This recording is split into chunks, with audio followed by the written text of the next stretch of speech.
अच्छी खबर में किंतु की गुंजाइश न रह जाए और बुरी खबर से परंतु सच्चाई ढूंढ कर लाए। ऐसी अच्छी और सच्ची खबरों के साथ आपके साथ मैं हूं नवजोत रंधावा। एक ऐसा शो जहां दिन की बड़ी खबर हम आपको आसान शब्दों में पॉइंट बाय पॉइंट समझाएंगे, यानी बड़ी खबर का सच्चा और अच्छा विश्लेषण।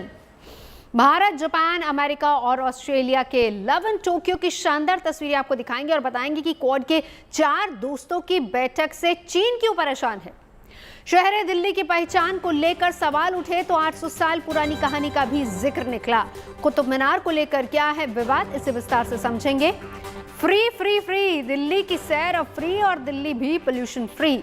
दिल्ली को मिली नई सौगात भी आपको बताएंगे, लेकिन पहले 25 अच्छी खबरों से बुलेटिन की शुरुआत करते हैं।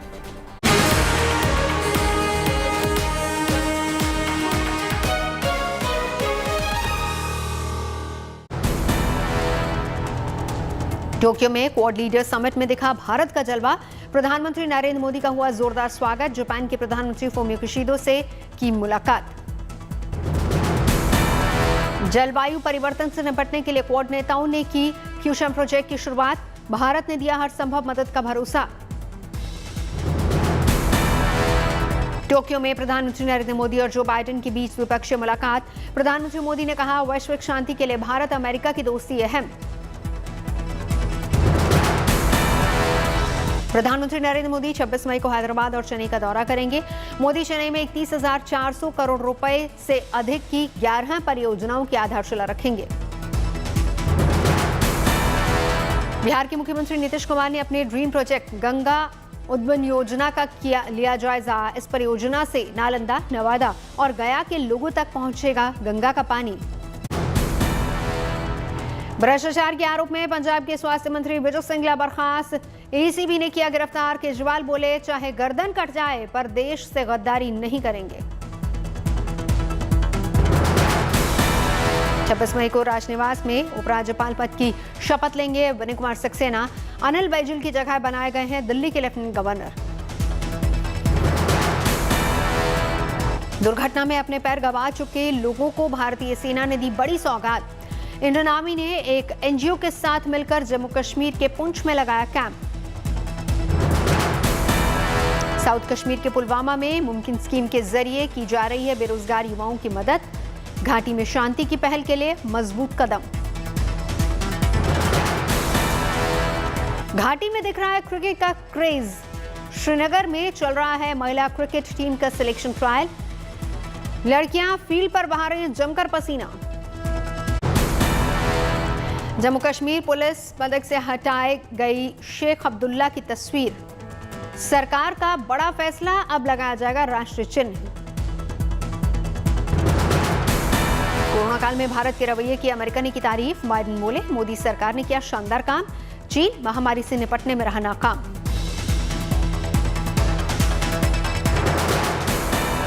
अमेरिका में कोवैक्सीन के इस्तेमाल को हरी झंडी। US food and drug administration ने दूसरे और तीसरे ट्रायल पर लगी रोक हटाई। कोरोना के खिलाफ देश मजबूती से लड़ रहा है जंग। बीते 24 घंटे में आए कोरोना के 1,675 नए मामले। कल से 17.2% कम मामले।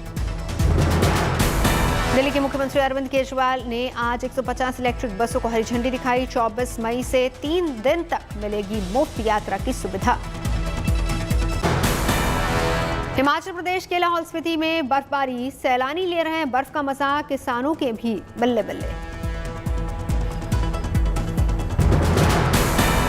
हिमाचल में भारी बर्फबारी के बीच आईटीबीपी के जवानों के लिए फुर्सत के पल। बर्फ की मोटी परत पर बचपन का खेल दोहराते नजर आए।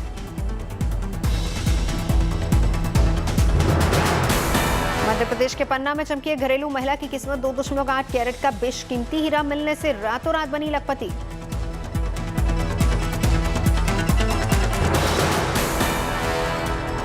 मध्य प्रदेश के बड़वानी के केलों की विदेशों में चर्चा। ईरान और इराक में है केलों की भारी डिमांड। हसीनापुर की खुदाई में मिले 3500 साल पुराने विशेष मिट्टी की मोहरे। मिट्टी के खिलौने, हाथी दांत और हड्डी से बना पासा भी मिला। हरिद्वार में होने वाली गंगा आरती के लिए अब नई व्यवस्था की गई है। अब हर की पैड़ी पर होने वाली गंगा की आरती के लिए 2100 रुपए में कर सकते हैं ऑनलाइन बुकिंग। चारधाम यात्रा में आए रिकॉर्ड श्रद्धालु। अब तक करीब 10 लाख लोगों ने किए चारधाम यात्रा में दर्शन। बद्रीनाथ केदारनाथ धाम पहुंचे 6 लाख से ज्यादा भक्त। वर्ल्ड बॉक्सिंग चैंपियनशिप में गोल्ड जीतने वाली निखत जरीन समेत सभी मेडल विजेताओं का सम्मान समारोह भारतीय बॉक्सिंग फेडरेशन और साई ने आयोजित किया। कार्यक्रम केंद्रीय खेल मंत्री अनुराग ठाकुर मौजूद रहे। एयर इंडिया के खेमे से आई गुड न्यूज।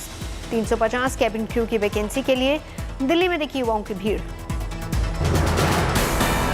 डायमंड ट्रेडिंग का भी हब सेंटर बनने की ओर सूरत। ड्रीम सिटी प्रोजेक्ट के तहत सूरत में तैयार हो रही है डायमंड बूस्ट बिल्डिंग। इसके शुरू होने से सूरत डायमंड उद्योग को होगा फायदा।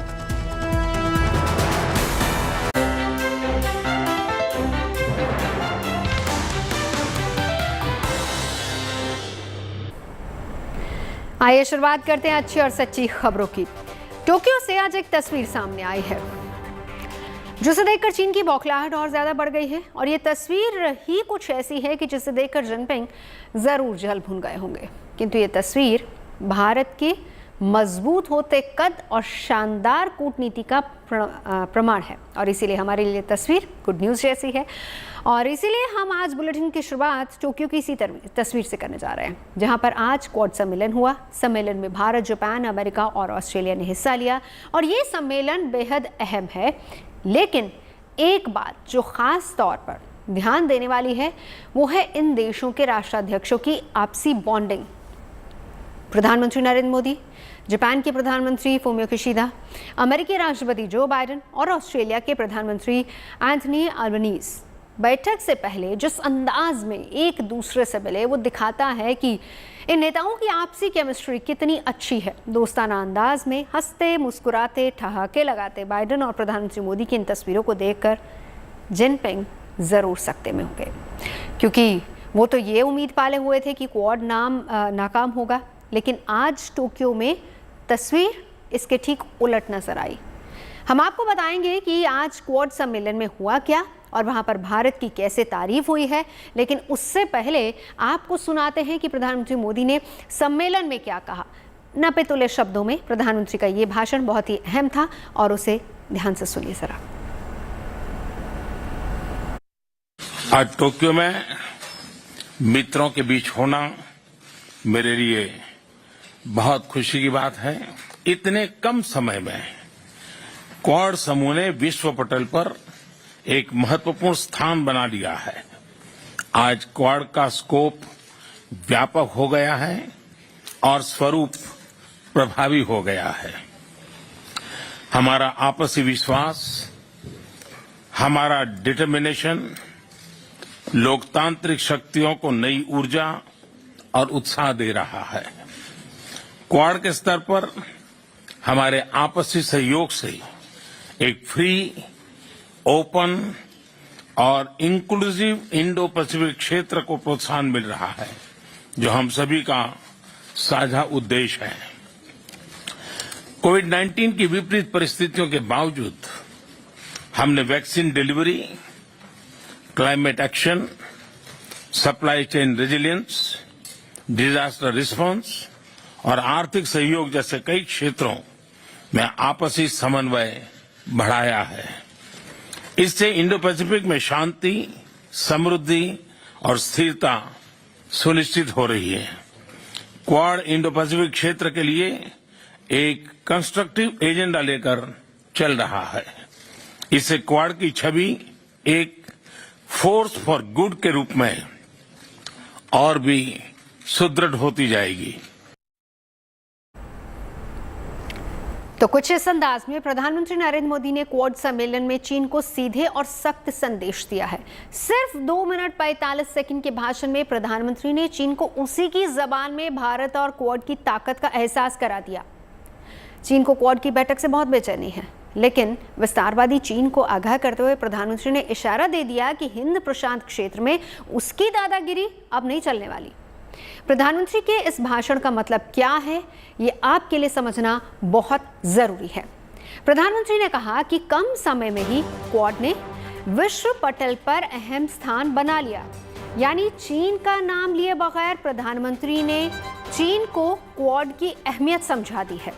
कुछ दिन पहले ही चीन के विदेश मंत्री ने दावा यह किया था कि क्वाड सम्मेलन नाकाम हो जाएगा। इसके बाद प्रधानमंत्री मोदी ने हिंद प्रशांत क्षेत्र में मुक्त व्यापार की तरफ इशारा किया, यानी कि इस इलाके में सभी देशों को व्यापार करने की खुली छूट होगी।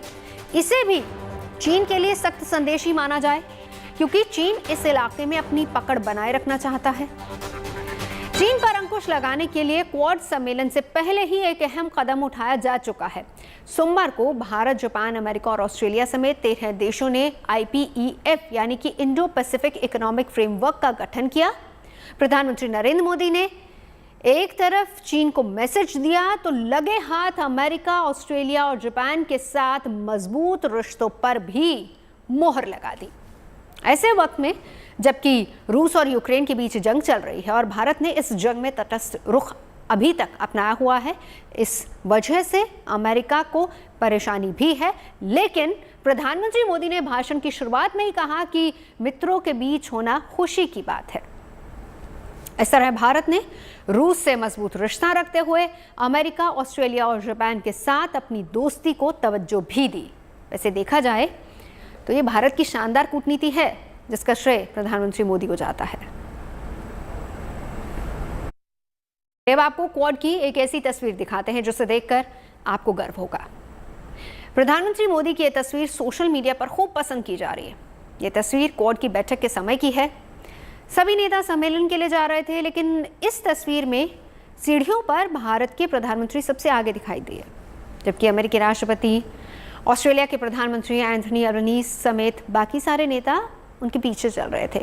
और ये तस्वीर केंद्रीय मंत्री अश्विनी वैष्णव, ज्योतिरादित्य सिंधिया और स्मृति ईरानी समेत तमाम नेताओं ने अपने ट्विटर हैंडल पर शेयर की है। ज्योतिरादित्य सिंधिया ने फोटो शेयर करते हुए लिखा है कि वैश्विक विकास की अग्रिम पंक्ति में प्रधानमंत्री मोदी। स्मृति ईरानी, उन्होंने जो अपने ट्वीट में ये तस्वीर शेयर की है, साथ ही साथ लिखा है कि प्रधानमंत्री मोदी रास्ता जानते हैं, रास्ते पर चलते हैं और रास्ता दिखाते भी हैं।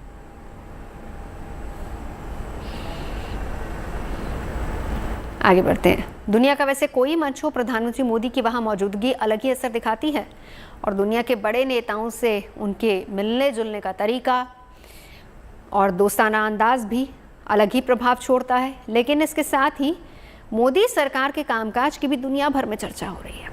आज क्वाड सम्मेलन में भारत की वैक्सीन की खूब तारीफ हुई है। क्वाड से कोविड से निपटने के तरीकों की भी जमकर तारीफ हुई है।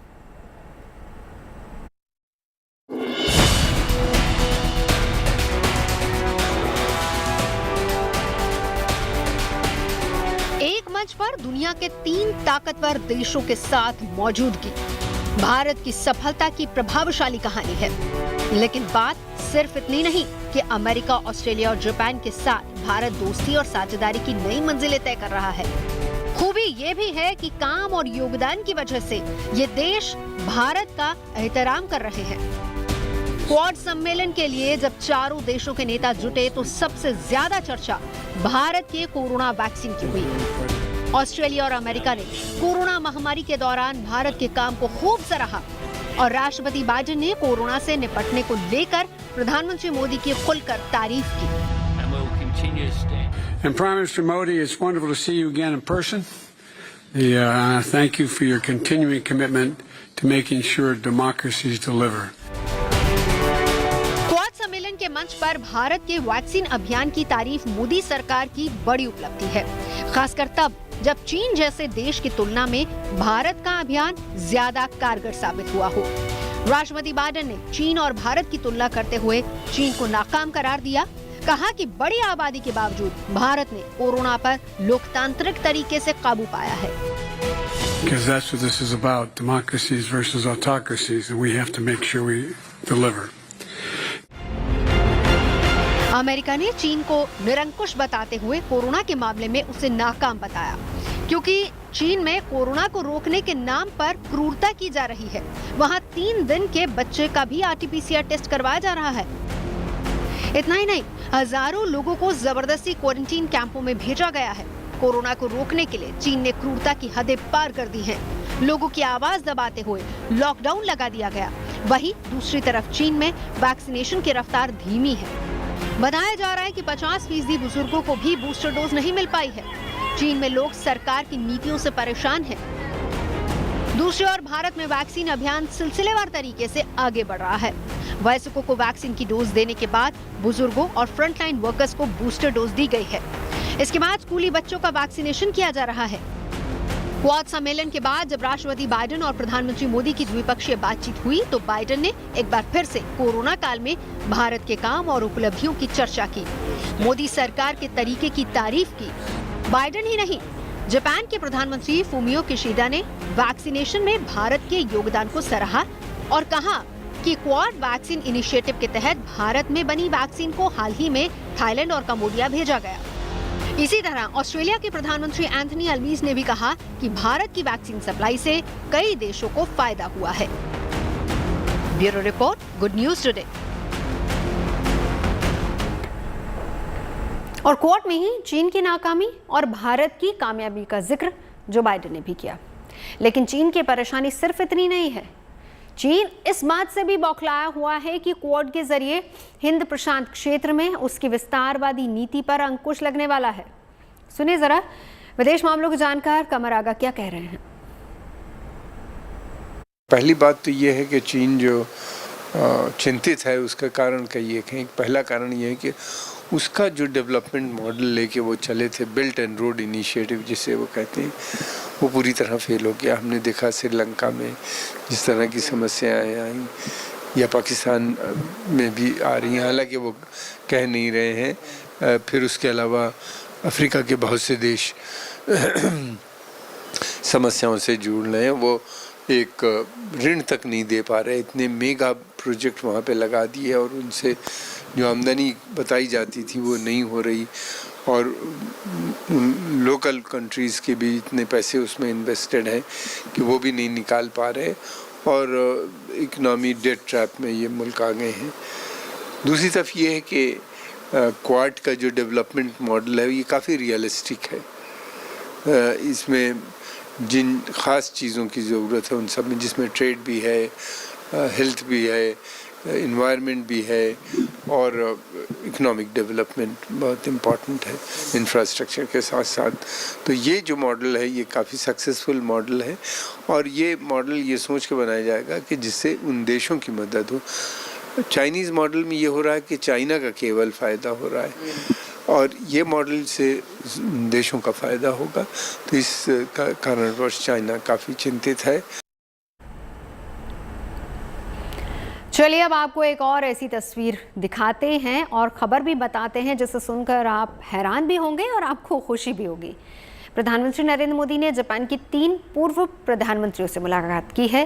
प्रधानमंत्री मोदी जापान के पूर्व मुख्यमंत्री योशिहिदे सुगा, शिंजो आबे और योशिरो मोरी से मुलाकात करने पहुंचे और इस दौरान प्रधानमंत्री मोदी ने पूर्व प्रधानमंत्री योशिहिदे सुगा और उनके सांसदों के गणेश ग्रुप को भारत आने का न्योता दिया है। अब आप ये सोच रहे होंगे कि ये गणेश ग्रुप क्या है और जापान से भला भगवान गणेश का क्या रिश्ता। तो चलिए हम आपको बताते हैं। जापान के पूर्व प्रधानमंत्री योशिहिदे सुगा प्रसिद्ध गणेश ग्रुप का हिस्सा है और इस ग्रुप का भारत से कोई लेना देना नहीं है, लेकिन इसका नाम भगवान गणेश के नाम पर रखा गया है जो विघ्नहर्ता है, यानी कि तमाम कष्टों को दूर करते हैं। गणेश ग्रुप का निर्माण योशिहिदे सुगा की लिबरल डेमोक्रेटिक पार्टी के 15 सांसदों ने मिलकर किया है और ग्रुप का नाम हिंदू विश्वास पर रखा गया है। खुद योशिहिदे सुगा भी इस ग्रुप का हिस्सा है। दरअसल 2015 में गठित गणेश ग्रुप जापान की सबसे प्रमुख सहायता समूह बन चुकी है। इस ग्रुप के पास सदस्यों की औपचारिक सूची नहीं है, लेकिन सदस्यता के प्रमाण पत्र के रूप में गणेश जी की छोटी सी मूर्ति दी जाती है। निकेई एशिया की एक रिपोर्ट के मुताबिक जापान के एक सांसद ने जब भारत की यात्रा की थी तो उन्होंने यहाँ से भगवान गणेश की काफ़ी सारी तस्वीरें खरीदी और फिर ग्रुप से जुड़ने वाले लोगों को कोई सर्टिफिकेट नहीं बल्कि भगवान गणेश की तस्वीरें ही दी जाती रही। अब आपको हम ये भी बताते हैं कि जापान में गणेश की पूजा का संबंध बौद्ध धर्म से है और सदियों से उनकी पूजा की जाती रही है। जापान में उनको कांगितेन के नाम से भी जाना जाता है। रुक करते हैं अगली खबर का। काशी में ज्ञानवापी और मथुरा में ईदगाह मस्जिद के बाद अब दिल्ली में कुतुब मीनार को लेकर विवाद गहराता जा रहा है। हमारी कई पीढ़ियां इतिहास की किताबों में कुतुब मीनार का जिक्र जिस संदर्भ में पढ़ती आई हैं, आज उस पर सवाल उठ रहे हैं। आज कुतुब मीनार परिसर में हिंदू और जैन मंदिरों की बहाली और पूजा के अधिकार की मांग वाली याचिका पर दिल्ली की साकेत कोर्ट में सुनवाई हुई। जस्टिस निखिल चोपड़ा की बेंच ने हिंदू पक्ष की पूजा के अधिकार वाली याचिका पर फैसला सुरक्षित रख लिया है। इस मामले में फैसला 9 जून को आएगा। कोर्ट ने दोनों ही पक्षों को 1 हफ्ते के ब्रीफ रिपोर्ट जमा करने के लिए कहा है। आपको दिखाते हैं कि केस की सुनवाई के दौरान आज अदालत में क्या कुछ हुआ।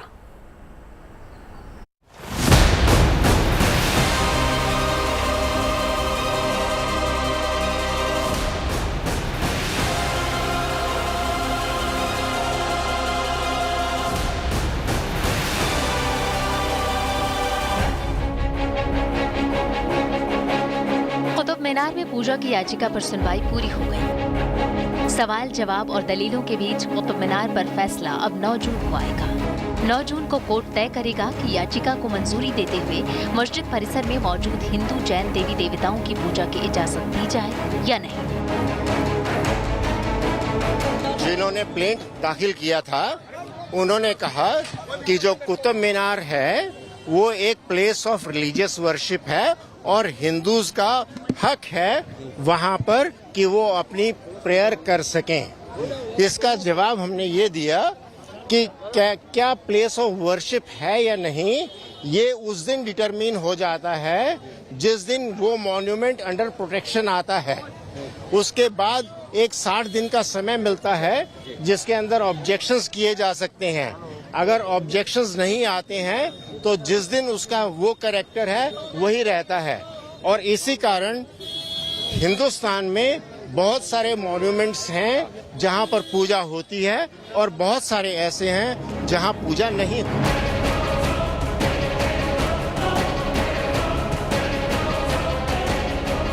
धर्मस्थलों से जुड़े विवाद को कानूनी रास्ते से सुलझाने का जो सिलसिला हाल में शुरू हुआ है, उसकी एक कड़ी राजधानी दिल्ली के कुतुब मीनार परिसर तक पहुंची। दिल्ली के साकेत कोर्ट क़ुव्वत उल इस्लाम मस्जिद मामले में सुनवाई के दौरान दोनों पक्षों ने अपनी अपनी बात रखी। हिंदू पक्ष ने कहा कि कुतुब में देवताओं की मूर्तियां 1600 साल पुराना स्तंभ है और वो सीमित स्तर पर पूजा की मांग कर रहे हैं। उधर एएसआई ने जवाब दिया कि ये स्मारक किसी धर्म विशेष का नहीं है और 1914 से कुतुब मीनार को संरक्षित किया गया है और यहाँ कोई धार्मिक गतिविधि नहीं हुई है। कोर्ट ने टिप्पणी की कि ये धरोहर तो 800 साल पुरानी है और यहाँ पहले से संरक्षण का आदेश दिया जा चुका है। सुनवाई के दौरान याचिकाकर्ता के वकील हरिशंकर जैन ने दलील देते हुए कहा कि 27 मंदिर को तोड़कर क़ुव्वत उल इस्लाम मस्जिद बनाई गई।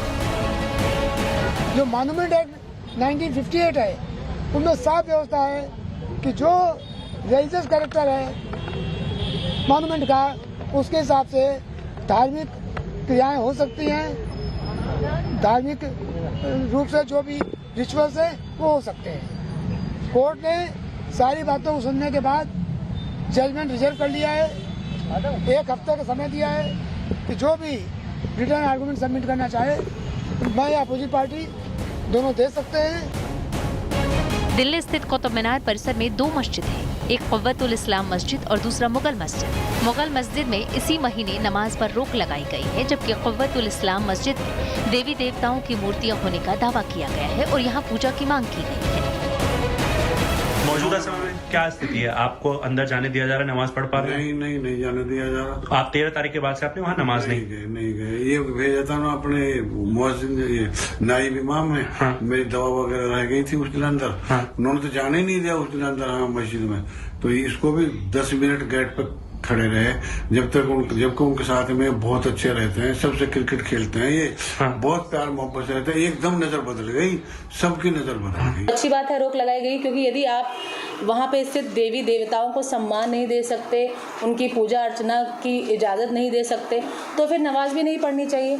और सभी धर्मों के लिए जब कानून बराबर है तो जो हिंदू धर्म के देवी देवता वहाँ उपस्थित हैं, साक्षात वहाँ पर हैं और उनका अपमान हो रहा है, तो उसको भी रोकना चाहिए। और गणेश जी की जो पूजा आरती अर्चना वहाँ पहले होती थी उसे दोबारा से शुरू करना चाहिए। आपको बता दें कि क़ुव्वतुल इस्लाम मस्जिद और मुगल मस्जिद के मामले अलग अलग हैं। क़ुव्वतुल इस्लाम मस्जिद में नमाज नहीं होती है, सिर्फ मुगल मस्जिद में नमाज होती है, जिस पर फिलहाल रोक लगा दी गई है। कोर्ट में फिलहाल जो विवाद है वो क़ुव्वतुल इस्लाम मस्जिद को लेकर है। अब मामला कोर्ट में है और साकेत कोर्ट ने कुतुब मीनार मामले में अपना फैसला सुरक्षित रखा है और सभी पक्षों को 1 हफ्ते में जवाब दाखिल करने के लिए कहा है। Bureau report, good news today. Varanasi की ज्ञानवापी मस्जिद और आगरा के ताजमहल के बाद दिल्ली के कुतुब मीनार पर भी विवाद खड़ा हो गया और इसीलिए ये मुद्दा भी अदालत की दहलीज पर जा पहुंचा। आज दिल्ली की साकेत कोर्ट में 1 घंटे 12 मिनट तक सुनवाई चली। दोनों पक्षों की दलीलें सुनने के बाद अदालत ने 9 जून तक के लिए फैसला सुरक्षित रख लिया। यानी 15 दिन बाद दिल्ली की अदालत इस पर फैसला सुनाएगी कि हिंदू पक्ष को वहां पूजा की इजाजत है या फिर नहीं। इस मामले की सुनवाई के दौरान एएसआई यानी कि आर्कियोलॉजिकल सर्वे ऑफ इंडिया ने कुतुब मीनार परिसर में पूजा के अधिकार वाली याचिका का विरोध किया। सोमवार को साकेत कोर्ट में एएसआई की तरफ से दाखिल हलफनामे में भी यही रुख देखने को मिला और इसके उलट हिंदू पक्ष की तरफ से 27 हिंदू और जैन मंदिरों को तोड़कर मस्जिद बनाए जाने वाली दलील दी गई। दोनों पक्षों की दलील सुनने के बाद साकेत कोर्ट जून महीने के दूसरे हफ्ते की शुरुआत में फैसला सुनाएगी। और उधर कोर्ट के बाहर भी हिंदू संगठनों की तरफ से कुतुब मीनार का नाम बदलकर विष्णु स्तंभ करने की मांग की जा रही है। कुतुब मीनार से जुड़ा विवाद राम जन्मभूमि और ज्ञानवापी मस्जिद से थोड़ा अलग है। इस बात में कोई संदेह नहीं है कि कुतुब मीनार और उसके परिसर में मौजूद क़ुव्वतुल इस्लाम मस्जिद के निर्माण में हिंदू और जैन मंदिरों के स्तंभों और पत्थरों का इस्तेमाल हुआ है और इसका जिक्र कुतुब मीनार परिसर के मुख्य दरवाजों पर एएसआई की तरफ से लगे शिलालेख पर भी है। कुतुब परिसर में और मस्जिद में देवी देवताओं की मूर्तियों और मंदिर की वास्तुकला खंभों और दीवारों पर साफ दिखाई देती है। ऐसे में ये ज़रूरी हो जाता है कि हम कुतुब मीनार के इतिहास और उससे जुड़े विवाद के बारे में भी जानें। दरअसल राजपूत राजा पृथ्वीराज चौहान की हार के बाद मोहम्मद गौरी ने अपने जनरल कुतुबुद्दीन ऐबक को दिल्ली का शासक नियुक्त किया था। साल 1199 से 1200 के बीच कुतुबुद्दीन ऐबक और उसके उत्तराधिकारी शमसुद्दीन इल्तुतमिश ने कुतुब मीनार का निर्माण कराया था। वर्ल्ड हेरिटेज का दर्जा रखने वाले कुतुब मीनार को बनाने की शुरुआत कुतुबुद्दीन ऐबक ने की थी और उसके उत्तराधिकारी इल्तुतमिश ने पूरा करवाया था। 14वीं और 15वीं सदी में कुतुब मीनार को बिजली गिरने और भूकंप से नुकसान पहुंचा था। वैसे कहा तो ये भी जाता है कि 1368 में पहली बार कुतुब मीनार पर बिजली गिरी थी और उसी वजह से मीनार की सबसे ऊपरी मंजिल को नुकसान पहुंचा था, जिसके बाद में दिल्ली में तुगलक वंश के तीसरे सुल्तान फिरोज शाह तुगलक ने कुतुब मीनार के टूटे हुए हिस्से की जगह 2 नई मंजिल का निर्माण करवाया था और इसके बाद मीनार के सबसे ऊपरी हिस्से में गुंबद को भी जोड़ा गया था। फिर 1505 में सिकंदर लोदी ने बड़े पैमाने पर कुतुब मीनार की मरम्मत करवाई थी, लेकिन 1803 में आए एक भूकंप से कुतुब मीनार को फिर से नुकसान पहुंचा, जिसमें फिरोज शाह तुगलक की तरफ से निर्माण करवाए गए गुंबद को नुकसान पहुंचा था। इस घटना के बाद भारत के तत्कालीन governor general Lord Charles Wellesley के कहने पर ब्रिटिश इंडियन आर्मी के मेजर रॉबर्ट स्मिथ ने मीनार के प्रभावित हिस्सों की मरम्मत करवाई थी। मेजर रॉबर्ट स्मिथ की तरफ से कुतुब मीनार की मरम्मत का काम साल 1828 में खत्म हुआ था। तब इस काम पर 17,000 रुपए खर्च हुए थे। कुतुब मीनार के विवाद में रहने की वजह वो याचिका है जो हिंदू पक्ष की तरफ से दिल्ली की साकेत कोर्ट में दाखिल की गई है। यूनाइटेड हिंदू फ्रंट नाम के संगठन की इस याचिका में दावा ये किया गया है कि कुतुब मीनार परिसर में मौजूद क़ुव्वतुल इस्लाम मस्जिद को हिंदू और जैन धर्म के 27 मंदिरों को तोड़कर बनाया गया है। अब ऐसे में वहां फिर से मूर्तियां स्थापित की जाएं और पूजा करने की इजाजत दी जाए। यूनाइटेड हिंदू फ्रंट का यह भी दावा है कि कुतुब मीनार विष्णु स्तंभ है, जिसे महान राजा विक्रमादित्य ने बनवाया था। कुछ हफ्ते पहले हिंदू संगठनों से जुड़े लोगों ने कुतुब मीनार परिसर के बाहर हनुमान चालीसा का पाठ भी किया था और उसी के बाद पुलिस ने कई प्रदर्शनकारियों को हिरासत में ले लिया था। लेकिन यहाँ हम आपको ये भी बता दें कि एएसआई का पक्ष भी जानना बहुत ज़रूरी हो जाता है, जो कुतुब परिसर का संरक्षण करता है। एएसआई यानी आर्कियोलॉजिकल सर्वे ऑफ इंडिया की दलील है कि कुतुब मीनार पूजा का स्थान नहीं है और इसकी मौजूदा स्थिति को बदला नहीं जा सकता। दरअसल धार्मिक प्रकृति की प्राचीन इमारतों पर उसकी नीति बिल्कुल साफ है। जो प्राचीन इमारतें पुरातत्व विभाग के संरक्षण में लिए जाने के समय धार्मिक इस्तेमाल में नहीं थी, उन्हें नमाज पढ़ने या पूजा करने के लिए बहाल नहीं किया जा सकता। जो इमारतें धार्मिक उद्देश्यों के लिए इस्तेमाल में थी, वहां पूजा करने से नहीं रोका जा सकता है। कुतुब मीनार को भी लेकर एएसआई का कहना है कि जब उसने कुतुब मीनार परिसर को अपने कब्जे में लिया था, तब वहां पर कोई नमाज या फिर पूजा नहीं होती थी और इसीलिए आज के दौर में पूजा के लिए इसे बहाल करने की मांग पूरी तरह से गलत है। भारत की इस मीनार को लेकर कई दावे हैं। कुछ इतिहासकारों का मानना है कि कुतुब मीनार को कुतुबुद्दीन ऐबक ने नहीं बनवाया, जैसे कि इतिहास की किताबों में बताया गया है। कुतुब मीनार एक सन टावर है जो भारत पर आक्रमण करने वाले मोहम्मद गौरी के आने से पहले ही बन चुका था। कुतुब मीनार एक नॉर्मल मीनार नहीं है, इसे नॉर्मल समझना बहुत बड़ी भूल होगी। दूसरी बात, यह एक स्पेशली कंस्ट्रक्टेड एस्ट्रोनॉमिकल मीनार है, एक तरह का सन डायल है। अपने फाउंडेशन के अगेंस्ट जैसे जैसे मीनार ऊपर जाती है टिल्ट करती है, जैसे अर्थ अपने एक्सिस पर टिल्ट करती है, जिसके कारण समर सोल्स्टिस के दिन, जो कि 22 जून का दिन होता है, जब सूरज उस दिन ऊपर जेनिथ पर आता है, सर के ऊपर, तब इस मीनार की शैडो नहीं बनती है। इस तरह की शैडोलेस मीनारों के निर्माण का 10वीं, 11वीं और 12वीं शताब्दी में सेंट्रल एशिया या अफगानिस्तान से हमें कोई प्रमाण, ऐतिहासिक प्रमाण नहीं मिलता है। अतः यह कल्पना कि सेंट्रल अफगानिस्तान से कुतुबुद्दीन ऐबक या मोहम्मद गौरी या कोई और भारत आया, भारत आकर उसने इस तरह के एस्ट्रोनॉमिकल मीनारों का निर्माण कर दिया, हिस्टोरिकली प्रूफ नहीं किया जा सकता, यह गलत है।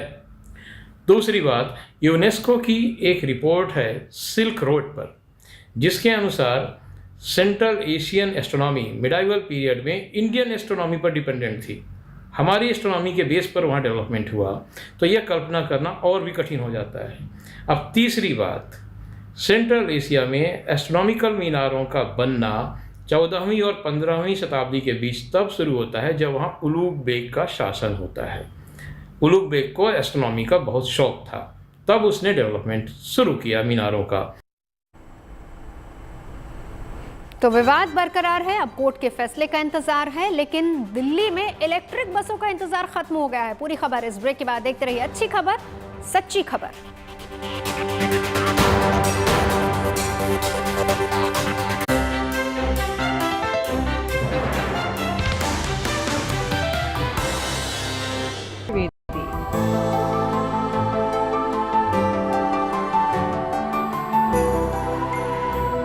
आइए मेरे साथ चलिए योग की यात्रा पे रोज सुबह 8:25 पर सिर्फ GNT गुड न्यूज टुडे पर।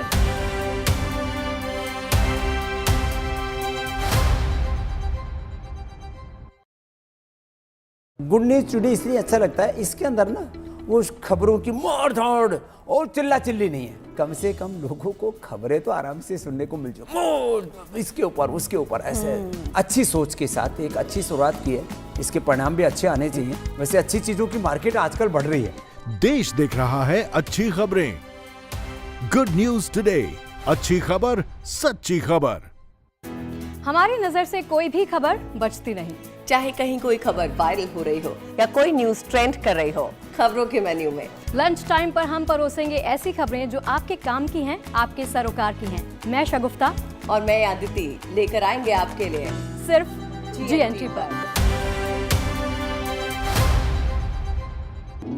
दुनिया अच्छाई पर टिकी है। बुराई तो इंसान को डराती है, लेकिन अच्छाई दुनिया चलाती है। मैं अनंत भट्ट आपके लिए लेकर आऊंगा अच्छी खबरें गुड न्यूज टुडे पर।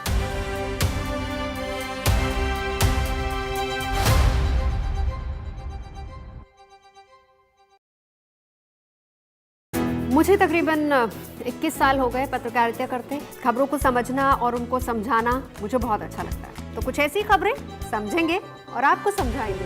देखिए मेरे यानी नवजोत रंधावा के साथ गुड न्यूज टुडे में।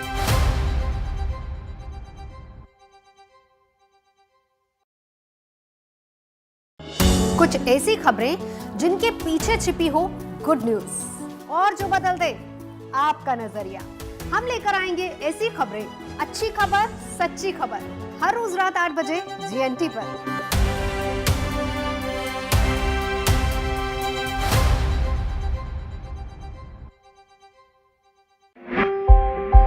एक सोच अच्छी और सच्ची जो छोटी है पर होती है, जुड़ती और जोड़ती है, बिखर कर अनंत हो जाती है, कई सांचों में ढलती है, धुंधलाती है पर ओझल नहीं होती, आहट से आवाज बनती है, उम्मीदों का आकाश बनती है। देश से संवाद है हमारी ये सोच, एक शुभ शुरुआत है हमारी ये सोच, अच्छी और सच्ची खबरों की शुरुआत। GNT गुड न्यूज टुडे, नई उम्मीद जगाने वाला हिंदी न्यूज चैनल।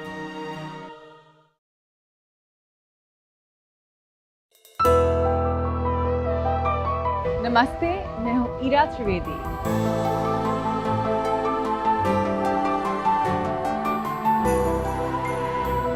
आइए मेरे साथ चलिए योग की यात्रा पे रोज सुबह 8:25 पर सिर्फ GNT गुड न्यूज टुडे पर।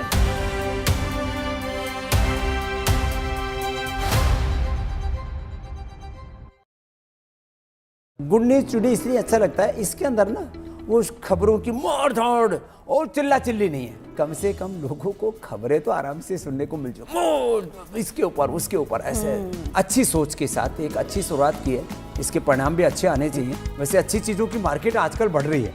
देश देख रहा है अच्छी खबरें। गुड न्यूज टुडे, अच्छी खबर, सच्ची खबर। हमारी नजर से कोई भी खबर बचती नहीं, चाहे कहीं कोई खबर वायरल हो रही हो या कोई न्यूज ट्रेंड कर रही हो, खबरों के मेन्यू में लंच टाइम पर हम परोसेंगे ऐसी खबरें जो आपके काम की हैं, आपके सरोकार की हैं। मैं शगुफ्ता और मैं आदिति लेकर आएंगे आपके लिए सिर्फ GNT पर। दुनिया अच्छाई पर टिकी है। बुराई तो इंसान को डराती है, लेकिन अच्छाई दुनिया चलाती है। मैं अनंत भट्ट आपके लिए लेकर आऊंगा अच्छी खबरें गुड न्यूज टुडे पर।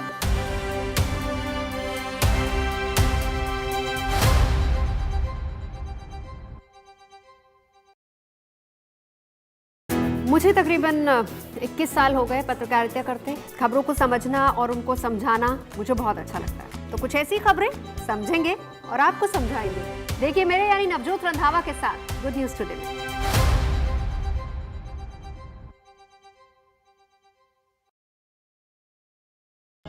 कुछ ऐसी खबरें जिनके पीछे छिपी हो गुड।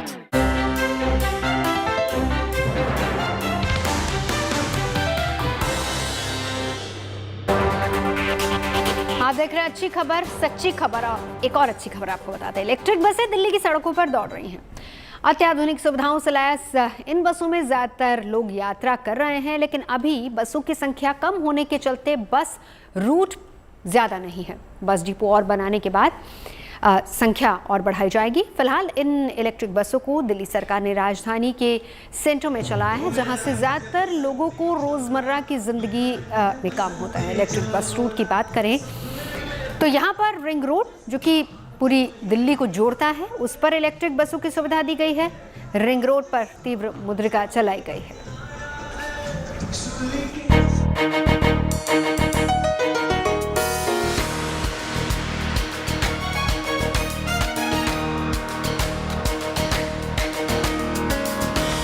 राजधानी को प्रदूषण मुक्त करने के लिए ये दिल्ली सरकार की पहल है और प्रदूषण के साथ दिल्ली वालों के सफर को आरामदायक बनाने की कोशिश।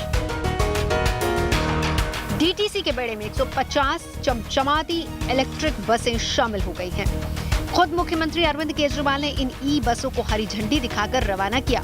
इतना ही नहीं, केजरीवाल सरकार ने दिल्ली वासियों को चिलचिलाती गर्मी में वातानुकूल इलेक्ट्रिक बसों में सफर का मौका दिया, और वो भी 3 दिनों तक बिल्कुल मुफ्त।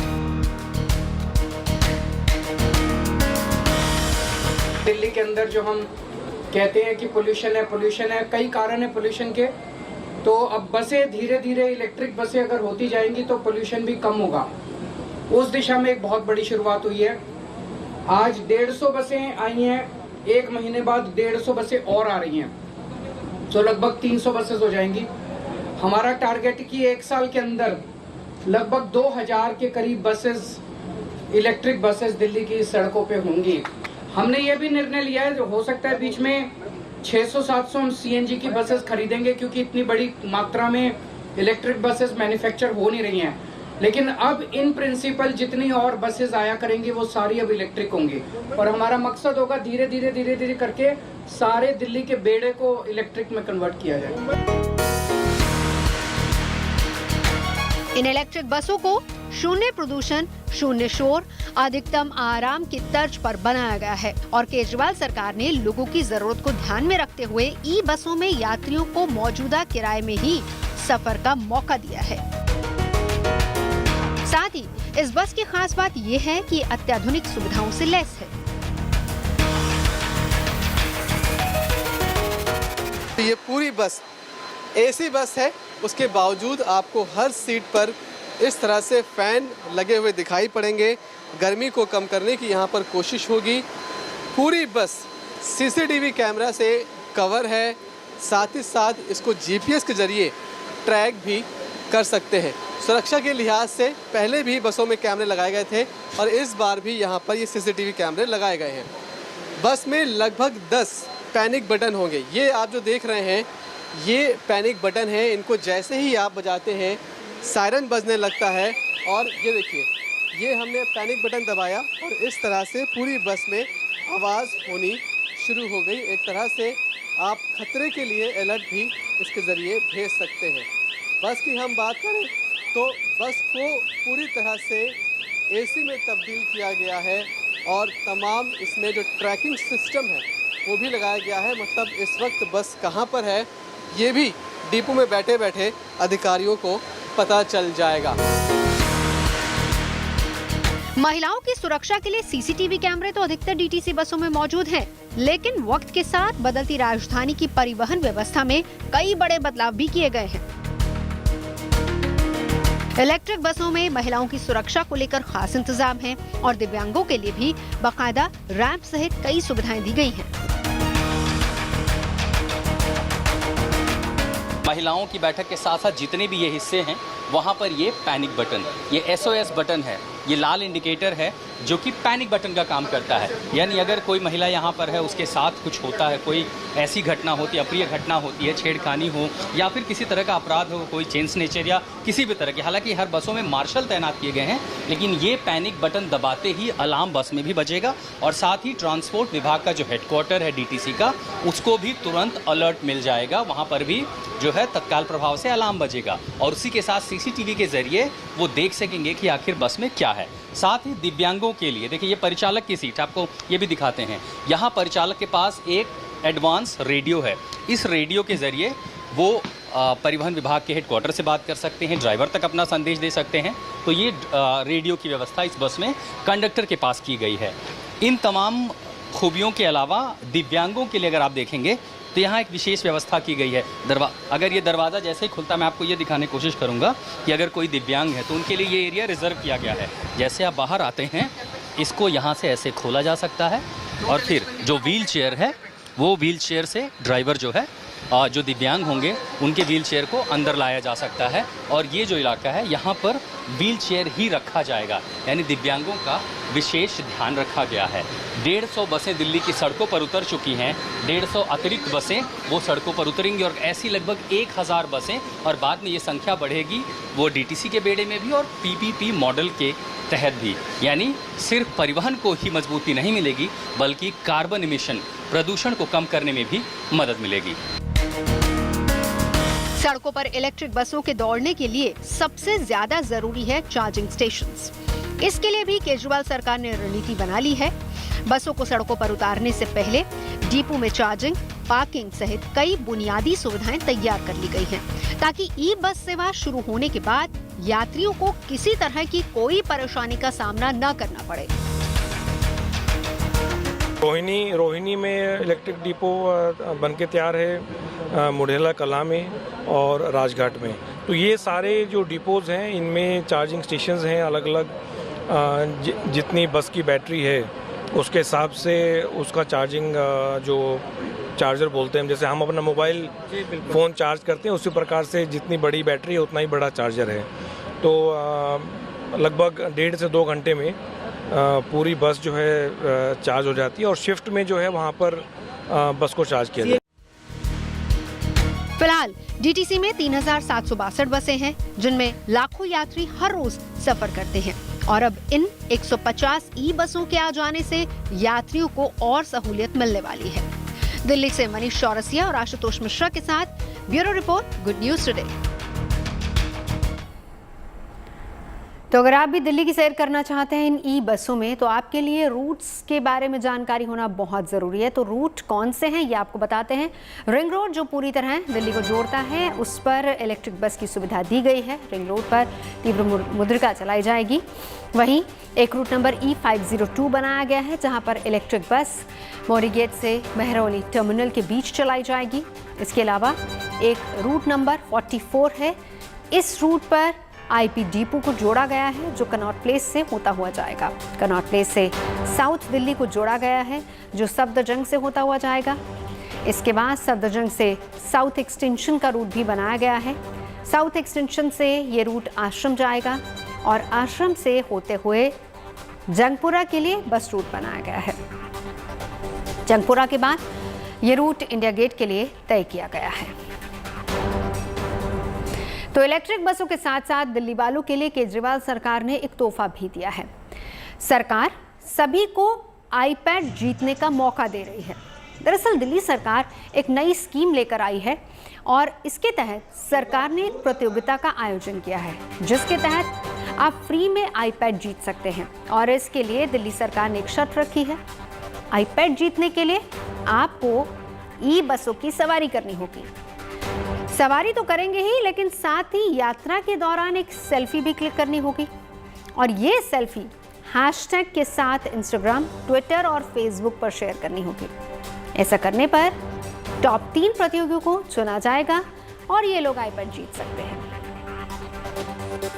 अगर यहाँ आपको ये ध्यान रखना होगा कि सफर करने वाले यात्री को सफर के दौरान सेल्फी लेकर हैशटैग आई राइड ई बस के साथ ही अपनी पिक्चर सोशल मीडिया पर पोस्ट करनी है।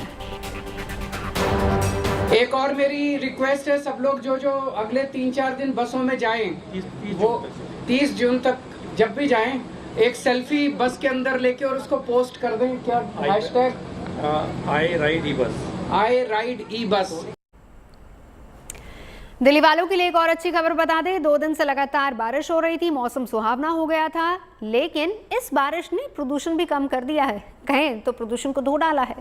दिल्ली में बारिश की वजह से हवा की गुणवत्ता काफ़ी सुधरी है। सामान्य दिनों में जिन इलाकों का AQI डराता था, आज चेहरे पर मुस्कान ला रहा है।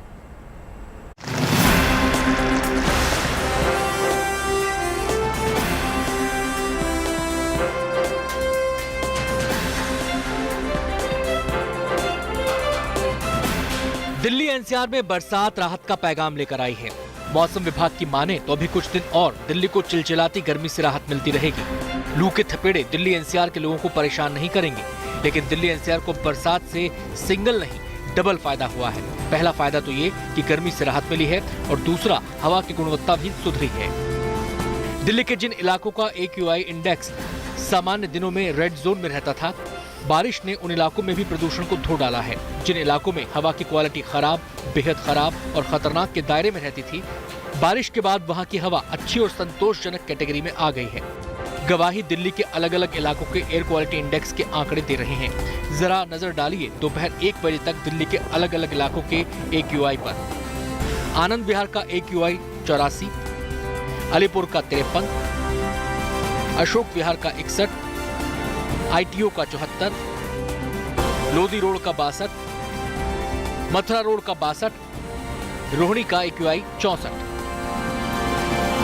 दिल्ली में पिछले 2 दिनों से हो रही हल्की हल्की बारिश से बड़ी राहत मिली है। ये राहत सिर्फ गर्मी से नहीं बल्कि वायु प्रदूषण से भी मिली है।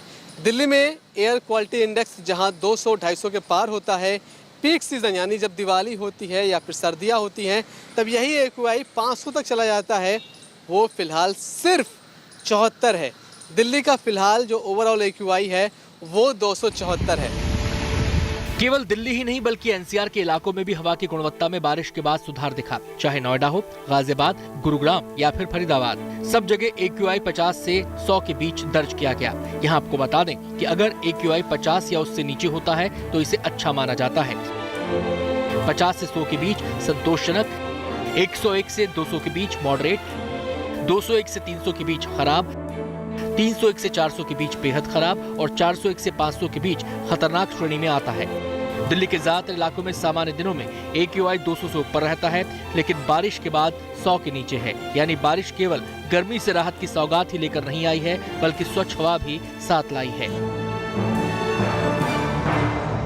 इस वक्त हम दिल्ली में कनॉट प्लेस के स्मॉग टावर के बाहर मौजूद हैं और यहाँ पर PM 2.5 और PM 10 की जो गुणवत्ता है वो आप देख सकते हैं। फिलहाल जो PM 2.5 है वो 39.07 है, जबकि PM 10 49.60 है। अभी ये प्री मानसून बारिश है। जब मानसून आएगा तो बारिश और ज़्यादा अच्छी होगी, तब दिल्ली की हवा और ज़्यादा साफ़ होगी। मतलब फ़िलहाल खुशखबरी इस लिहाज से यही है कि दिल्ली की हवा सांस लेने के लिहाज से काफ़ी बेहतर आज दिखाई पड़ रही है। कैमरामैन रजा के साथ Manish Chaurasia, good news today, Delhi. और चलिए आखिर में आज की एक ऐसी खबर जिसे जानना आपके लिए बहुत ज़रूरी है। जम्मू कश्मीर पुलिस के मेडल में अब शेख मोहम्मद अब्दुल्ला की तस्वीर नहीं होगी। जम्मू कश्मीर प्रशासन ने पूर्व मुख्यमंत्री शेख अब्दुल्ला की तस्वीर को राष्ट्र प्रतीक यानी कि अशोक स्तंभ से बदलने का फैसला किया है। इससे पहले शेख अब्दुल्ला के नाम पर दिए जाने वाले शेर कश्मीर मेडल का नाम बदलकर जम्मू कश्मीर पुलिस मेडल किया जा चुका है और ये मेडल वीरता और सेवा के लिए दिया जाता है। अब मेडल के एक तरफ राष्ट्रीय चिन्ह और दूसरी तरफ जम्मू कश्मीर का चिन्ह होगा। शेख अब्दुल्ला जम्मू कश्मीर के पूर्व मुख्यमंत्री उमर अब्दुल्ला के दादा और फारूक अब्दुल्ला के पिता थे।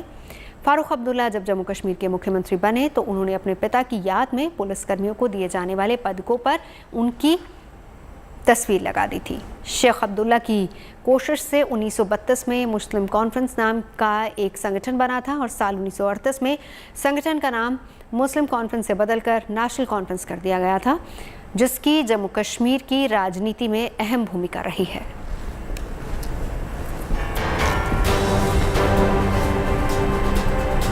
तो खबरें सच्ची होनी चाहिए, अच्छी खुद ब खुद लगती हैं। Navjot Randhawa signing off. सुनते रहिए गुड न्यूज़, देखते रहिए गुड न्यूज़ टुडे।